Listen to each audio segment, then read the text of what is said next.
Hello les guys, j'espère que vous allez bien. On se retrouve dans un nouvel épisode de Upgrade tes relations, le podcast qui t'apprend à gérer tes relations humaines, mais également à t'épanouir dans celles-ci. Les épisodes sont publiés tous les mercredis et dimanches à 21h, alors ajoute le podcast à ta bibliothèque pour ne louper aucun épisode. Cet épisode est la continuité du précédent. Littéralement, t'as fait des nouvelles rencontres, sur ça t'es ok, tu vois du monde, mais tu remarques que t'es toujours paralysé à l'idée de faire la conversation et de faire durer la conversation plus précisément.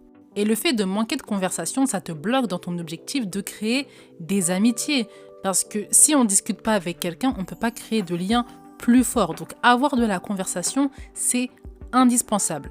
Aujourd'hui, je te partage les stratégies que je suis pour toujours avoir de la conversation. J'ai toujours de la conversation, j'ai toujours de quoi dire. Si je ne dis rien, c'est que je ne veux pas parler. Et si je veux parler, j'ai de quoi dire et je veux que tu atteignes ce niveau. Si tu veux plus te poser de questions dès que tu fais de nouvelles rencontres, tu veux toujours avoir un sujet sous la main, l'épisode est pour toi. Prends de quoi noter et installe-toi dans un lieu calme. Une fois que c'est fait, on peut commencer. Avant d'entrer dans le vif du sujet, comme tu le sais, j'aime avoir des points préliminaires. Le premier point, c'est la peur. Comme je l'ai dit dans l'épisode précédent, la peur t'envahit. Tu sais déjà peut-être ce qu'il faut faire, ça va juste être un rappel peut-être cet épisode pour toi, mais ce qui te paralyse vraiment c'est la peur. C'est pas ton manque de méthode, c'est pas ton manque de connaissances, c'est la peur. La cure de la peur, c'est l'action. Donc même si tu as peur, tu dois agir. Et c'est en agissant que la peur va diminuer. Deuxième point préliminaire, la FAQ du mois de mai. Mes DM TikTok sont ouvertes, mes mails sont ouverts aussi. Tu peux m'envoyer un message auquel je répondrai déjà dans l'immédiat et ensuite je consacrerai un temps dans le premier épisode du mois de mai pour apporter plus de précision à la réponse que je t'aurai donnée. Donc n'hésite pas si tu as des questions d'ordre relationnel au travail, dans la famille, dans les amitiés. N'hésite pas à m'envoyer un message, je serai disponible pour te répondre et également pour l'inclure dans la FAQ du mois de mai. Une fois que ces points préliminaires sont dits, on peut passer au vif du sujet. Première stratégie que j'utilise pour toujours avoir de la conversation, c'est parler de mes centres d'intérêt dans un angle qui parle au maximum de personnes. Le principe directeur que je tire de la Bible, c'est de commencer par toi. Tout vient de l'intérieur. Si l'intérieur c'est ok, à l'extérieur ça va aller aussi. Donc pour avoir des sujets de conversation, tu ne dois pas regarder à l'extérieur. Tu dois regarder à l'intérieur de toi. Quelles sont les choses que tu aimes? Quelles sont les choses que tu valorises? Et tu commences à créer de la conversation autour de ces sujets-là. La nuance importante que j'apporte, c'est celle-ci. C'est bien de parler de ses centres d'intérêt. C'est bien de parler de sa vision. C'est bien de parler de ses passions. Mais il ne faut pas oublier qu'on est face à quelqu'un. Et cette personne, elle veut aussi qu'on parle d'elle. Elle veut se sentir inclus. Donc parler de soi, ok, c'est cool parce que tu veux partager aussi, c'est important. Tu parles de toi, tu parles de ce qui t'intéresse. C'est comme ça que tu as un sujet de conversation. Mais tu ne dois pas oublier l'autre. L'autre doit se retrouver à travers ce que tu dis. Et pour qu'elle se retrouve, tu dois parler de tes centres d'intérêt dans un angle qui lui parle. Je vais te donner un exemple pour que ce soit plus clair. J'avoue, c'est un point qui est un peu opaque, mais si tu comprends cette stratégie, tu ne manqueras plus jamais de sujet. Premier exemple, moi j'aime le football. Tu sais normalement que je suis une passionnée de football, je regarde mes émissions de foot tous les jours, je regarde pas mal de matchs, j'aime le foot. Peut-être que toi qui m'écoutes, c'est pas ta passion, peut-être que tu n'aimes pas ça aussi en fait. Peut-être que le foot, c'est pas ton fort, tu regardes les matchs de l'équipe de France par-ci par-là, les matchs de ton pays, sans plus. Le foot, c'est pas ta passion. Mais moi, c'est ma passion. Quand je vais te parler du foot, je ne vais pas parler du foot comme si je parlais à un expert de football, à un passionné de football. Ça n'a pas de sens. Je vais te parler du foot dans un angle qui va te parler. Par exemple, à Paris, on va avoir les JO bientôt. J'ai l'occasion de parler du sport, j'ai l'occasion de parler du foot et j'ai l'occasion de parler des JO. Les JO, ça parle à tout le monde. C'est à Paris. Pour ceux qui habitent sur Paris, c'est en France pour ceux qui habitent en France. Ça parle à tout le monde. Et tu vois que là, je parle de football. Ensuite, j'étends au JO parce qu'il va y avoir une compétition de football aussi dans les JO, ça devient intéressant. Est-ce que tu vois ou pas la nuance? Je parle de foot, mais ensuite je l'inclus dans un sujet plus global qui va parler à plusieurs personnes. Autre exemple, tu aimes faire de la pâtisserie. Moi, c'est pas mon fort, mais peut-être que toi, tu adores ça. Si tu me parles de pâtisserie, tu vas me parler de la pâtisserie la plus commune qui soit, des éclairs au chocolat, de quelque chose qui parle à tout le monde. Tu vas pas commencer à rentrer dans des explications profondes, à parler de certains chefs étoilés qui font très bien certaines pâtisseries, parler des pâtisseries de niche, parler des pâtisseries de niche dans certains pays. Ça ne va pas m'intéresser, je ne suis pas passionnée. Par contre, si tu me parles de quelque chose que je mange tous les jours, là, ça peut m'intéresser. Et ensuite, tu commences à parler de ce que tu aimes en profondeur si la personne accepte que tu lui en parles, si tu l'inclus dans la conversation et si tu acceptes aussi qu'elle parle de ce qu'elle aime. Mais tu vois, quand tu commences par toi-même, tu manques jamais de sujet de conversation parce que toi-même, tu es infini dans ce que tu aimes, dans tes passions, dans tes centres d'intérêt, dans ta vision des choses. Pour reprendre l'exemple de la pâtisserie, par exemple, tu peux demander à la personne que tu as en face de toi quelle est sa pâtisserie préférée. Et là, tu vas commencer à dire, ouais, moi j'aime bien faire telle pâtisserie. Ah, mais celle-ci, elle est plus composée en chocolat. Ah, est-ce que tu aimes le chocolat? Ok, donc est-ce que je pourrais te faire goûter cette pâtisserie-là? Il y a du chocolat. Et puis c'est comme ça que tu parles de pâtisserie. Je ne suis pas fan de pâtisserie, donc je ne suis pas rentrée dans les détails. Mais tu vois que à partir de la pâtisserie qui est ta passion, tu peux créer un sujet de conversation. Tu peux même créer du lien. Tu vas commencer à faire des pâtisseries aux gens.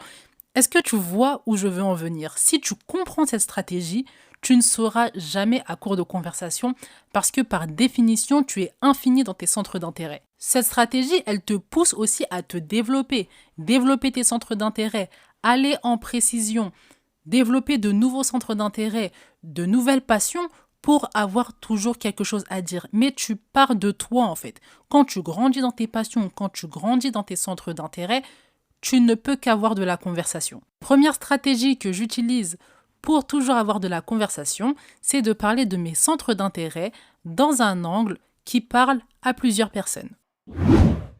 La deuxième stratégie que j'utilise pour toujours avoir de la conversation, c'est l'utilisation du small talk. Si tu ne le sais pas encore, le small talk, c'est les sujets de conversation banals, les sujets de conversation de la vie de tous les jours, les sujets mondains, les sujets quotidiens, les sujets qui ne sont pas très profonds, des sujets qui parlent à tout le monde. Le small talk, c'est souvent le focus sur l'actualité.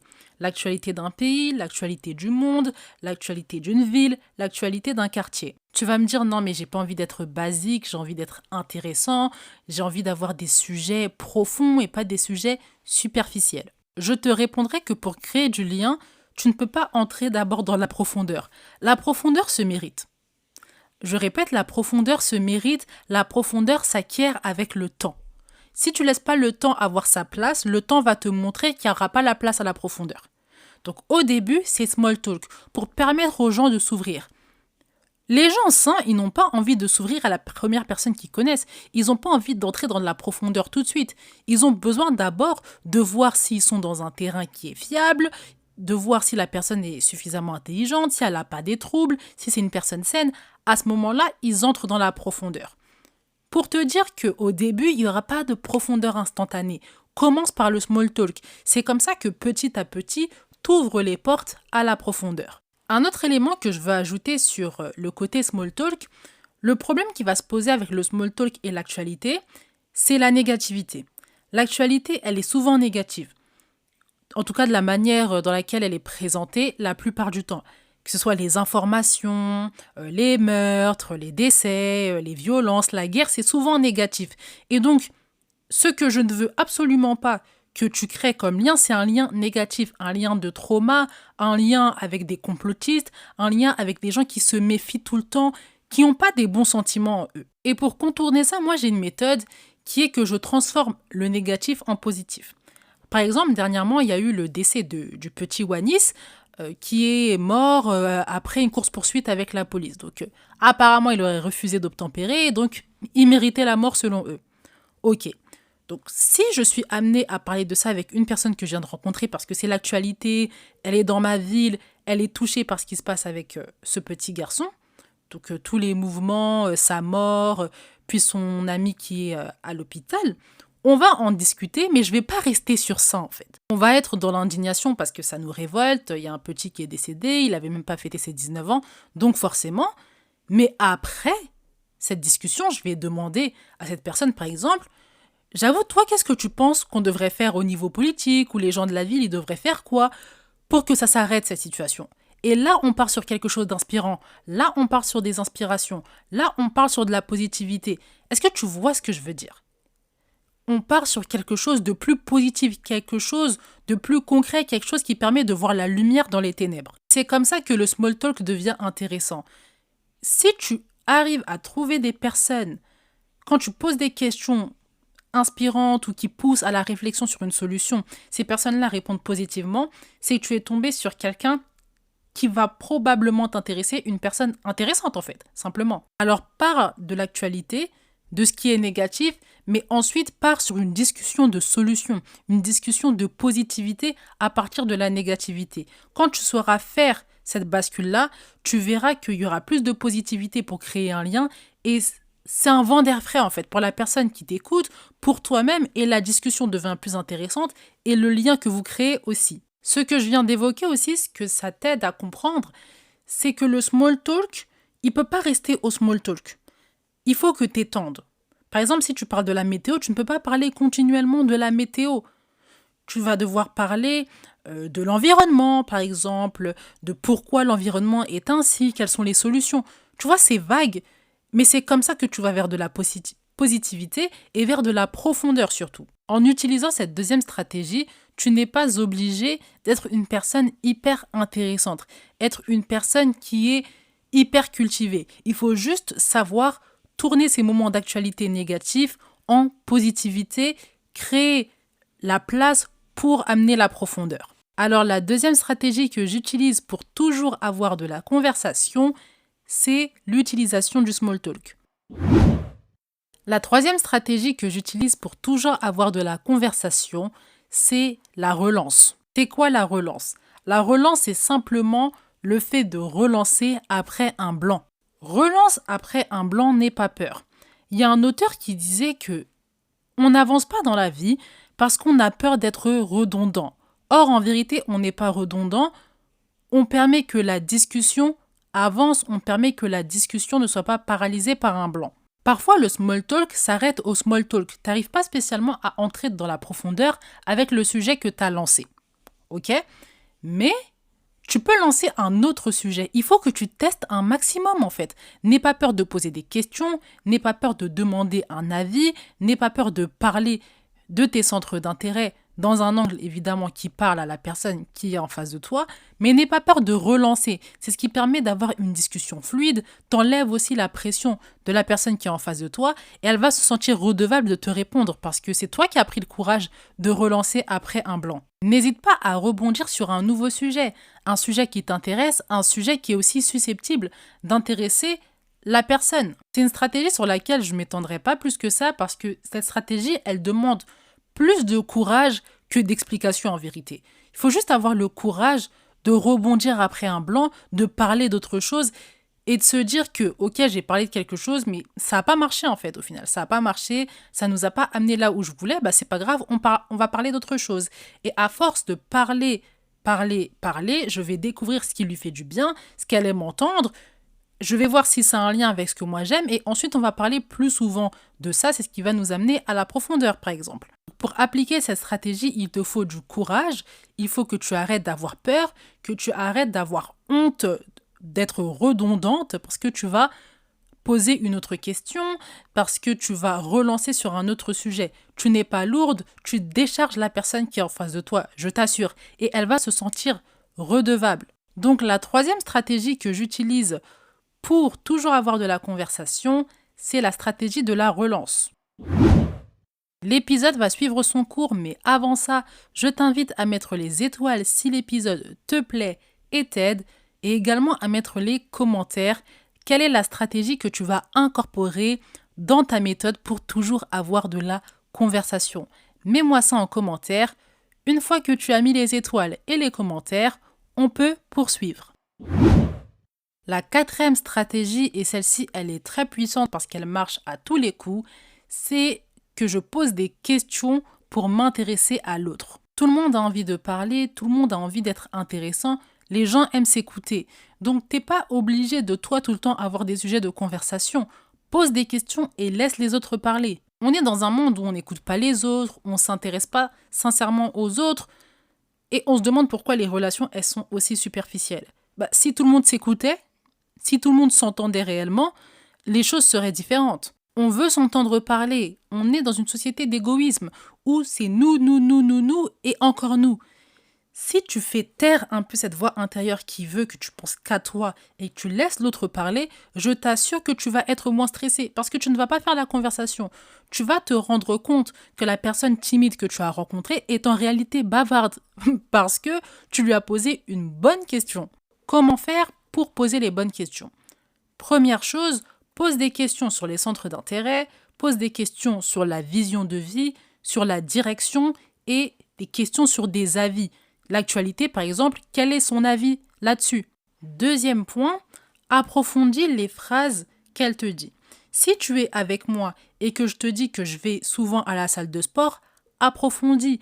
Demande-moi, ah oui, à la salle de sport, tu travailles quoi exactement?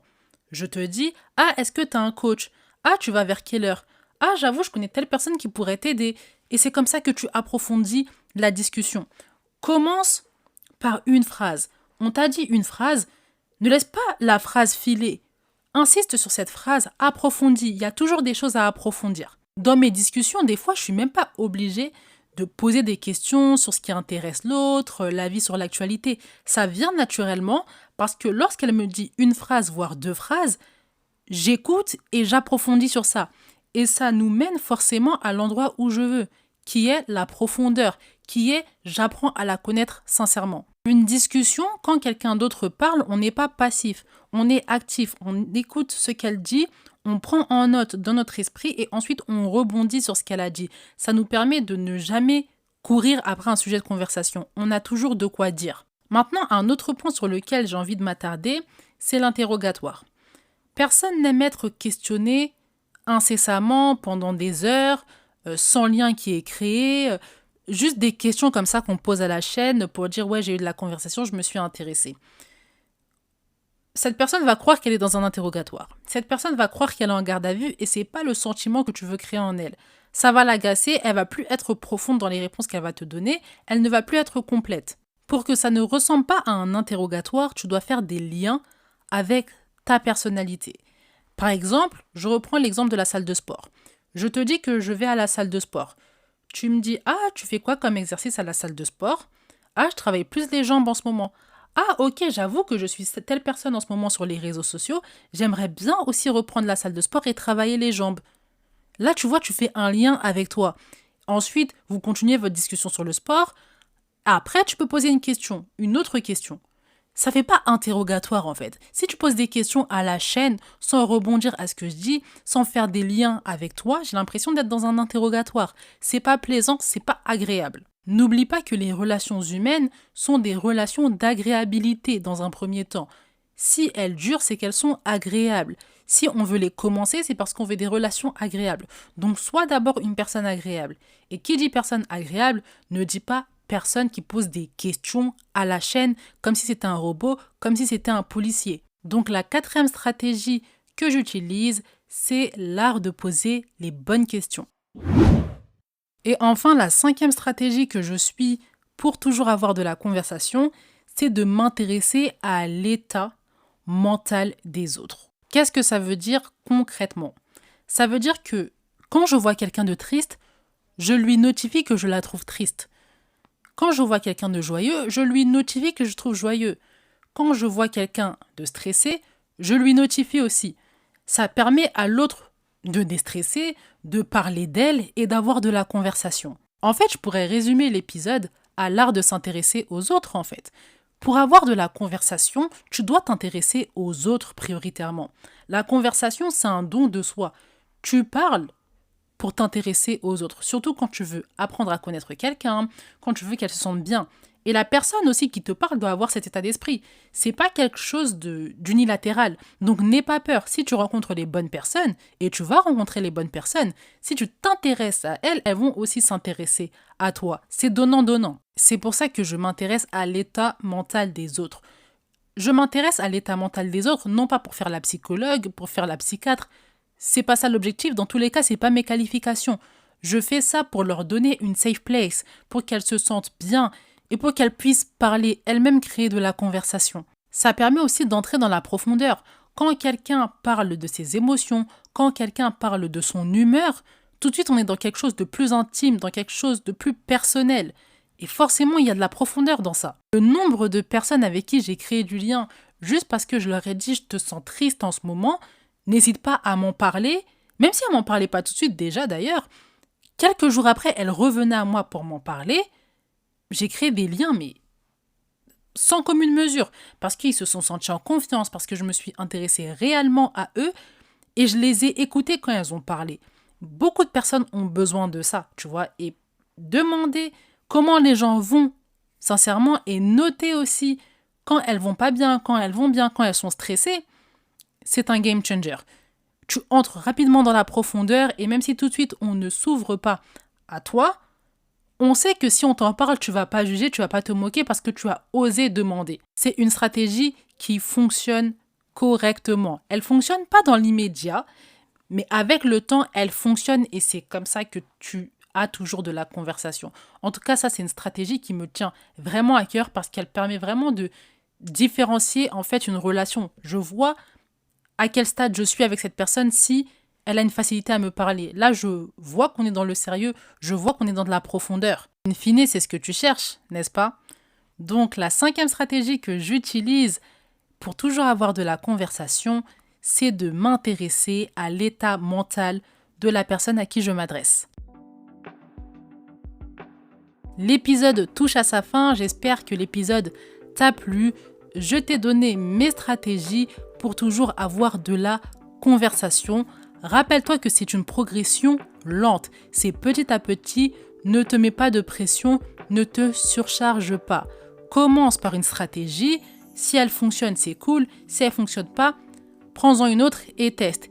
Et c'est comme ça que tu vas créer ta propre méthode, tes propres stratégies. Si l'épisode t'a aidé, je t'invite à le partager sur tes réseaux sociaux, mais également aux personnes comme toi qui ont des difficultés relationnelles. Je suis convaincue que cet épisode va changer leur manière de voir les conversations. Elles seront jamais à court de conversation. Je te rappelle également qu'il y a la FAQ du mois de mai. Tu as juste à m'envoyer un message sur TikTok ou un mail et je note la question pour la FAQ du mois de mai. En attendant, médite bien cet épisode. On se retrouve dans le prochain. Prends soin de toi. Bye!